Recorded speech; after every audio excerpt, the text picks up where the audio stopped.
Welcome to my channel. என்னுடைய சேனலில் இன்றைக்கி சிம்பிளான ஒரு டின்னர் தாங்க. சப்பாத்தி வித் எக் புஜ்ஜி எப்படி செய்கிறதுன்னு பார்க்கலாங்க. பசங்க வந்துட்டு இன்றைக்கி நைட்டுக்கு வந்து சப்பாத்தியும் எக் புஜ்ஜி தான் கேட்டாங்க. ஆல்மோஸ்ட் நான் வந்து மார்னிங் தான் இதெல்லாம் செய்கிறது.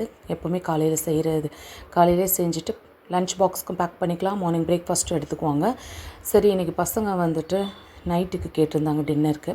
சரி, நம்மளும் செஞ்சு கொடுத்தால ஈஸியான வேலை தானேன்னு சொல்லிவிட்டு பண்ணியாச்சுங்க. இப்போ பார்த்திங்கன்னா ஒரு கடாயில் கொஞ்சமாக எண்ணெய் ஊற்றிக்கிங்க. எண்ணெய் நல்லா சூடான உடனே 1/4 ஸ்பூன் கடுகு போட்டுக்குங்க. வெங்காயம் நான் ஒரு 3 வெங்காயம் எடுத்துருக்கிறேன். உங்களுக்கு எவ்வளோ வேணால் எடுத்துக்கோங்க. வெங்காயம் நிறைய சேர்த்துனீங்கன்னா டேஸ்ட் நல்லாயிருக்கும், குவான்டிட்டி உங்களுக்கு கிடைக்கும். இப்போது வெங்காயம் ஒரு 7 காஞ்ச மிளகாய் 2 கிள்ளி போட்டுக்கோங்க. கொஞ்சம் கருவேப்பிலை.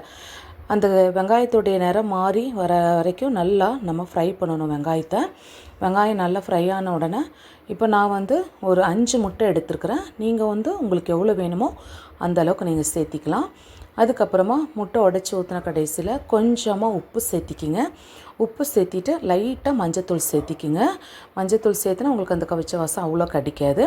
இப்போ வந்துட்டு முட்டை வந்து நல்லா மிக்ஸ் பண்ணி நல்லா ஃப்ரை பண்ணணுங்க. நல்லா வந்து ஃப்ரைட் ஆகணும். பச்சை வாசம் போகிற வரைக்கும் அது வந்து நல்லா ஃப்ரை ஆகணும்.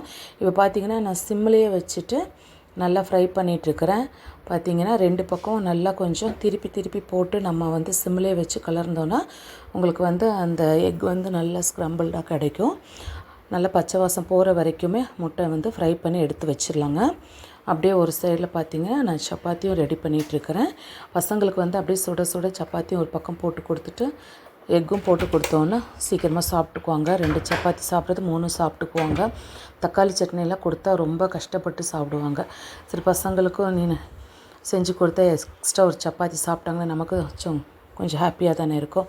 சரி, அந்த மாதிரி பசங்களுக்கு வந்து போட்டு கொடுத்தாச்சு. டுடே வந்து இதுதான் இன்றைக்கி சப்பாத்தி வித் எக் புஜ்ஜி தான் இன்றைக்கி டுடே டின்னர்.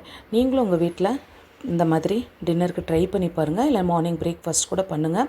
நம்ம இப்படி பண்ணி கூட பசங்களுக்கு லன்ச் பாக்ஸ் கூட நம்ம பேக் பண்ணலாம்.